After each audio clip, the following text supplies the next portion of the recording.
Hello student, welcome back. NEET जेईच्या दृष्टिकोनातून अतिशय महत्त्वाचा असा सॉलिड स्टेट हा टॉपिक आपण डिस्कस करत होतो.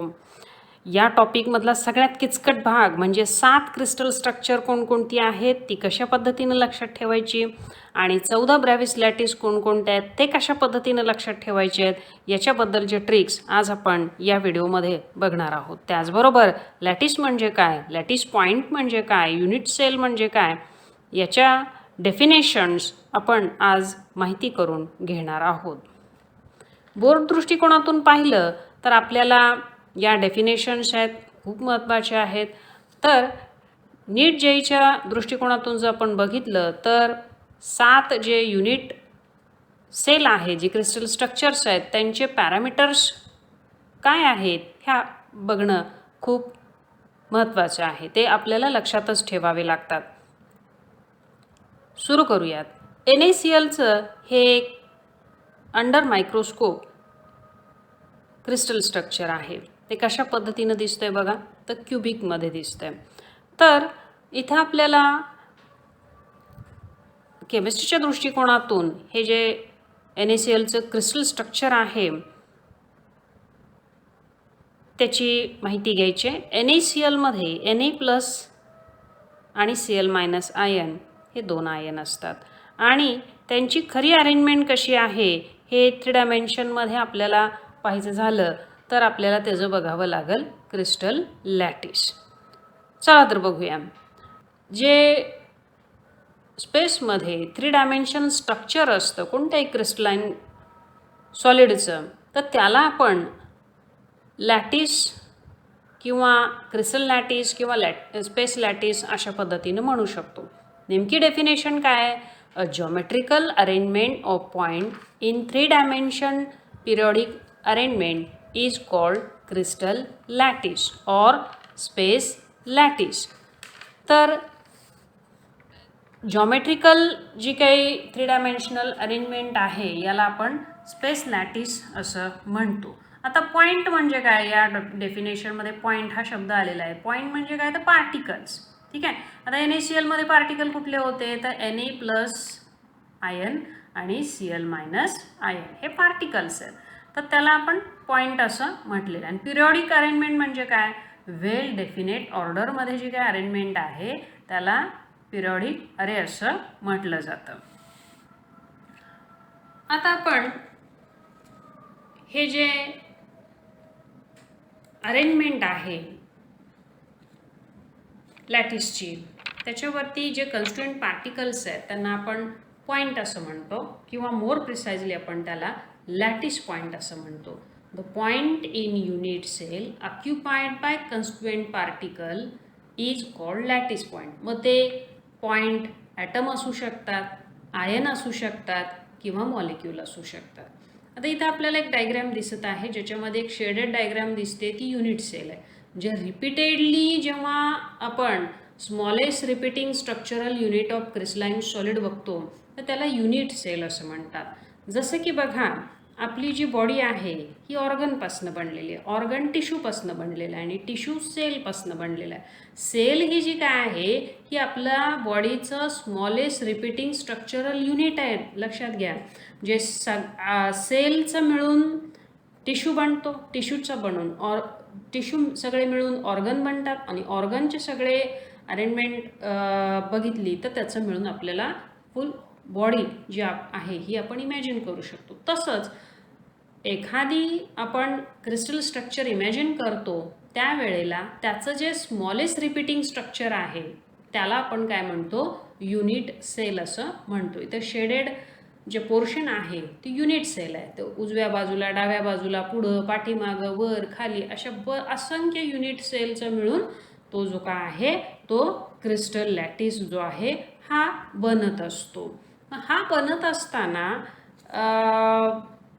एकूण 7 क्रिस्टल सिस्टीम्स आहेत आणि आपल्याला जी माहिती आहे ती म्हणजे एकच माहिती आहे, ती म्हणजे क्युबिक, ज्याच्या सगळ्या ज्या काही बाजू आहेत ह्या एकसारख्या आहेत आणि आपण तेच फक्त आत्तापर्यंत लक्षात ठेवलेलं आहे. पण आपल्याला हे जरूर माहिती पाहिजे की फक्त क्युबिकच स्ट्रक्चर नसून आणखी बऱ्याच स्ट्रक्चरशी आपल्याला माहिती घ्यायची आहे आणि एकूण असे 7 क्रिस्टल स्ट्रक्चर्स आपल्याला अभ्यासामध्ये आहेत.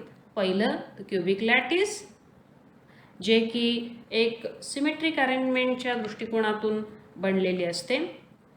So how many crystal systems are there? 7 crystal structures are there.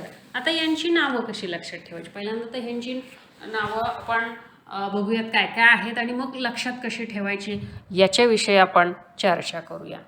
पहिला आहे क्युबिक लॅटिस, दुसरा आहे टेट्रॅगोनल, तिसरा आहे ऑर्थोरोम्बिक, चौथा आहे मोनोक्लिनिक, पाचवा आहे ट्रायक्लिनिक, सहावा आहे हेक्झॅगोनल आणि सातवा आहे रोम्बोहायड्रल. ही नावं तुम्ही पाठ करायची आहेत.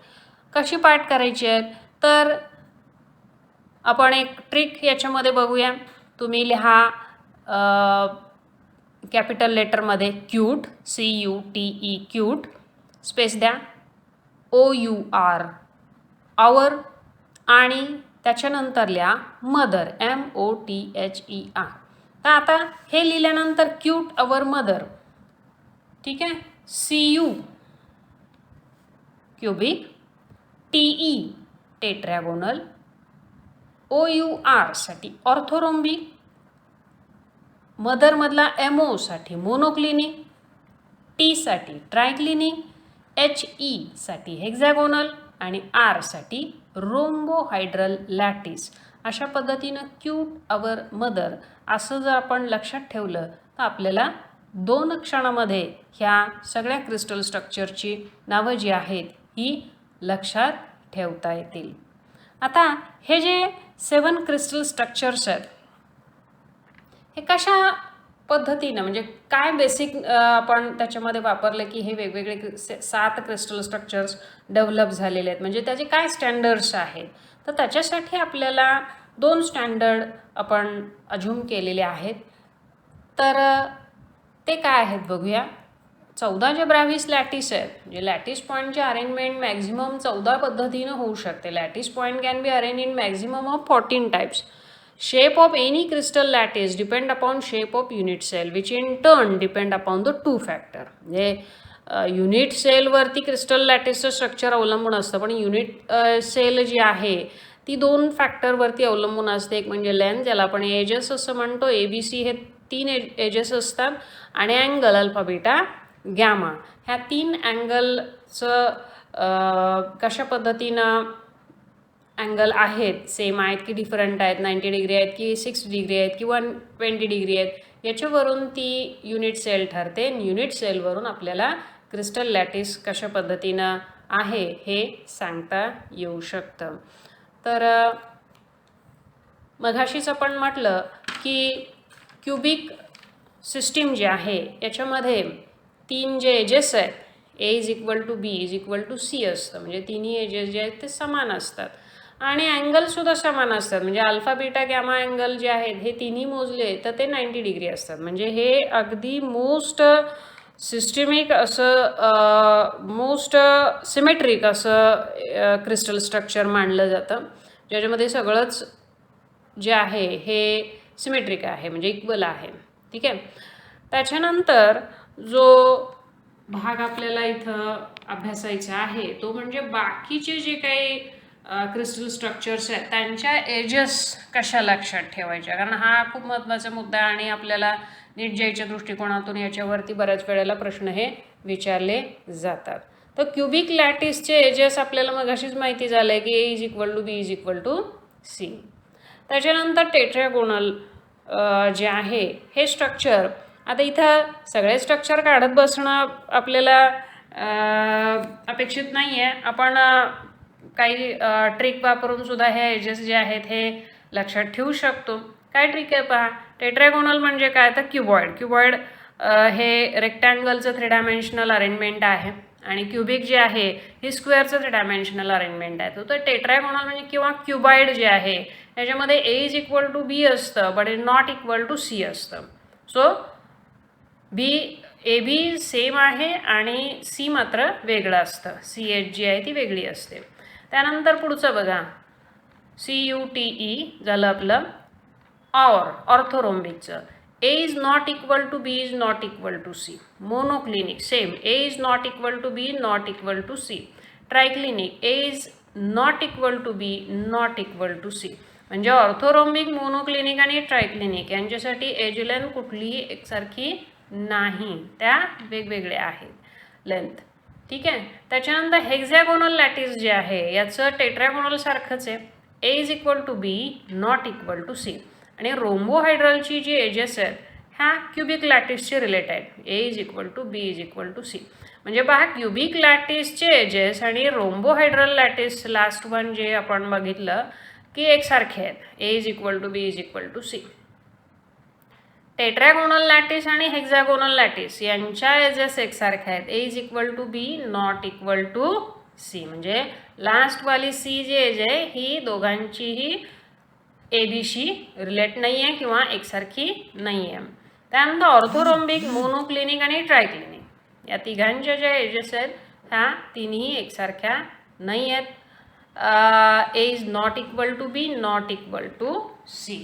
या पद्धतीनं तुम्ही ते लक्षात ठेवा की पहिला क्युबिक आणि रोम्बोहायड्रल एकसारखा आहे, टेट्रागोनल हेक्झॅगोनल एकसारखा आपल्याला एजेस दाखवतं आणि ऑर्थोरोम्बिक, मोनोक्लिनिक, ट्रायक्लिनिक हे आपल्याला एकसारखे एजेस दाखवताना दिसतं. त्याच्यानंतर आपण अँगल्सच्या बाबतीमध्ये बोलूया. अँगल्सच्या बाबतीमध्ये बोलायचं झालं तर मघाशीच आपल्याला माहिती पडलं आहे की क्युबिक लॅटिसमध्ये अल्फा बीटा गॅमा 90 डिग्री असतो. Same is the case for the tetragonal and orthorhombic. CUTE or यांच्यासाठी सगळ्यांचे अँगल जे आहेत हे 90 डिग्री आहेत. ठीक आहे, एवढं लक्षात राहीलच आपल्याला. ठीक आहे. आता जाऊया चौथा जो क्रिस्टल स्ट्रक्चर आहे मोनोक्लिनिकमध्ये.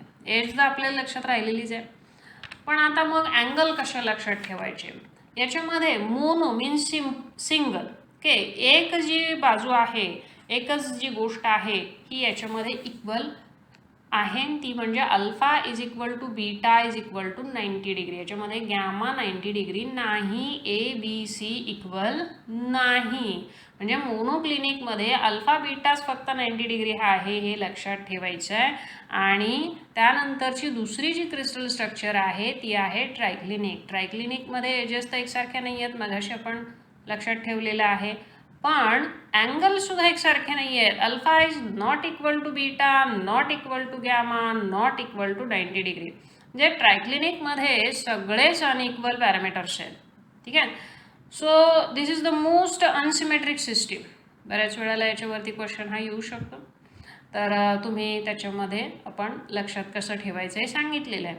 आता हेक्झॅगोनल लॅटिस, हेक्झॅगॉन असतो आणि त्याचं 3 डायमेन्शनल अरेंजमेंट म्हणजे हेक्झॅगोनल लॅटिस. याच्यामध्ये आपल्याला एजेस लक्षात राहिलेले आहेतच. अल्फा बीटा 90 डिग्री असतो आणि गॅमा जर आपण बघितला मोजला तर तो 120 डिग्री असतो.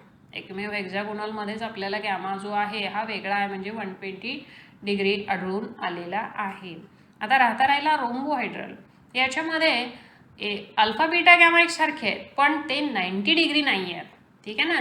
तर alpha is equal to beta is equal to gamma and all these are not equal to 90 degree. हे आपल्याला लक्षात ठेवावं लागेल. तर अशा पद्धतीनं शॉर्ट ट्रिक वापरून आपण त्यांच्या एजेस आणि अँगल्स एकमेकांना रिलेट करून लक्षात ठेवू शकतो. आता हे जे cubic, tetragonal, orthorhombic, monoclinic, triclinic, hexagonal आणि रोम्बोहायड्रल ज्याला आपण क्यूट ऑर मदर असं म्हणतो हे लक्षात ठेवलं. आता एजेस पण लक्षात ठेवले, अँगल्सच्या पण कशा पद्धतीनं ट्रिक वापरून लक्षात ठेवायचे हेही बघितलं. आता हे जे युनिट सेल आहे ते युनिट सेलचे जे काही टाईप्स पडतात ते टाईप्स कशा पद्धतीनं पडतात, तर एकूण 4 टाईप्स आहेत. ते आपल्याला डिटेलमध्ये बघायचे. 4 म्हणजे कुठले. Simple unit cell, body centred unit cell, base centred unit cell आणि फेस सेंटर्ड युनिट सेल. तर एक एक करून आपण काय करूया, यांची माहिती घेऊया की कशा पद्धतीनं आपल्याला यांना डिफाईन करता येईल किंवा त्यांना आपल्याला ओळखता येईल याच्याविषयी आपण माहिती बघत आहोत. तर पहिलं बघूया. पहिला टाईप ऑफ युनिट सेल जो आहे तो आहे सिम्पल युनिट सेल. याला प्रिमेटिव्ह असं सुद्धा म्हणतात. सिम्पल युनिट सेलला काय म्हणतात, प्रिमेटिव्ह. तर आता याच्यामध्ये आपल्याला बघते की आपण जर एखाद्या रूममध्ये बसेल तर आपल्याला लक्षात येईल की त्याचे 8 कॉर्नर आहेत. पुढं 4 मागं 4. ठीक आहे. तर तशा पद्धतीनं 8 कॉर्नरला 8 पार्टिकल सिच्युएट आहेत. Okay. The constituent particle are present at its corner only. पण कॉर्नर किती आहेत? क्यूबचे कॉर्नर किती असतात? 8 असतात. म्हणजे कॉर्नर पार्टिकल 8 आहेत.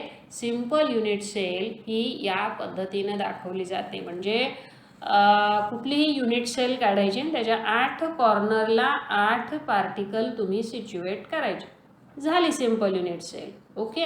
आता दुसरी बघा, दुसरी टाईप ऑफ युनिट सेल आहे बॉडी सेंटर्ड युनिट सेल. 8 कॉर्नरला 8 पार्टिकल तर आहेतच रेग्युलर वाईज, पण रूमच्या सेंटरमध्ये एक पार्टिकल आहे. म्हणजे रूमला जर आपण बॉडी असं कन्सिडर करू तर त्याच्या सेंटरला एक पार्टिकल आहे. म्हणजे याला म्हणतात body centred unit sale.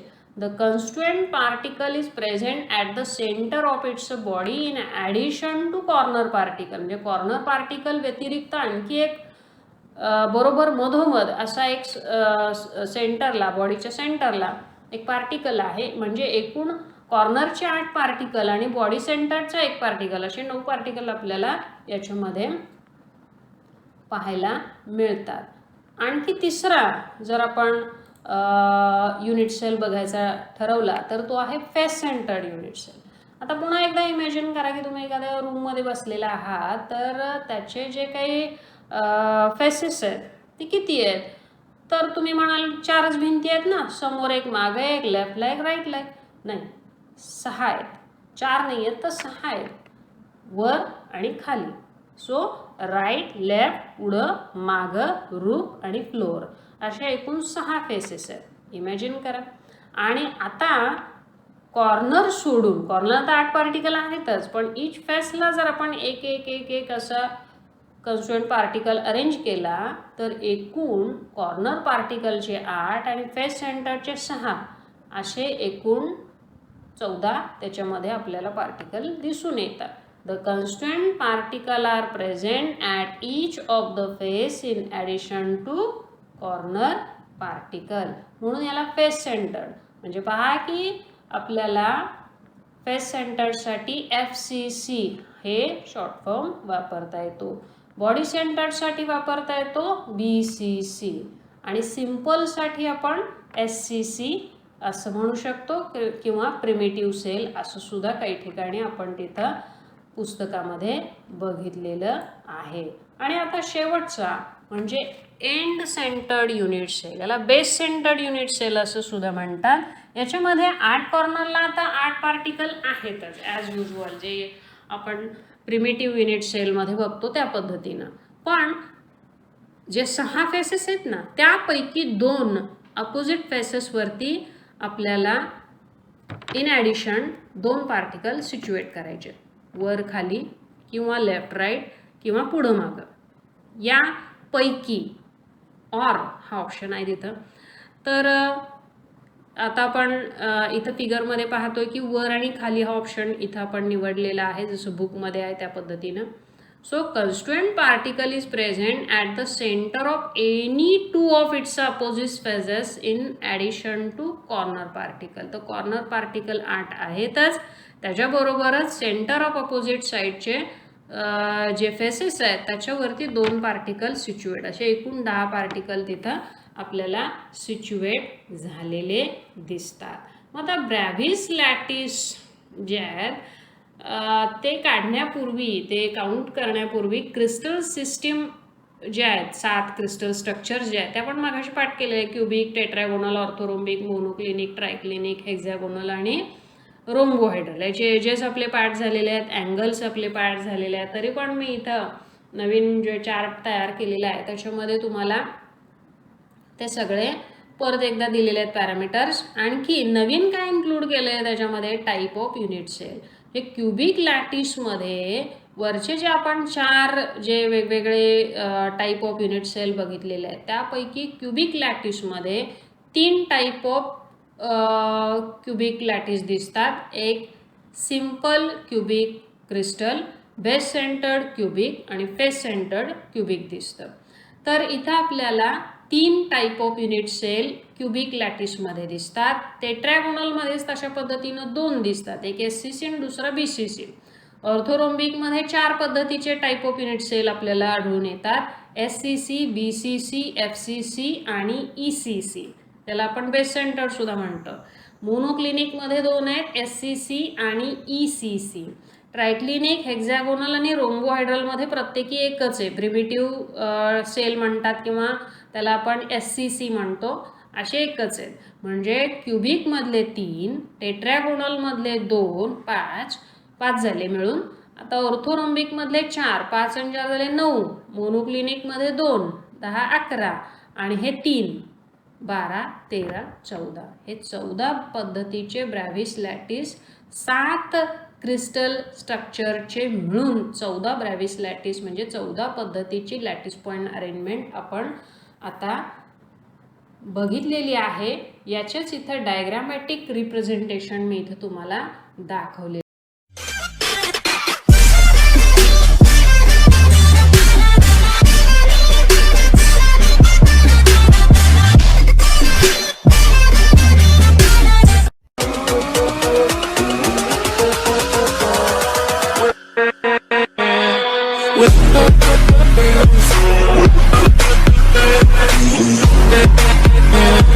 with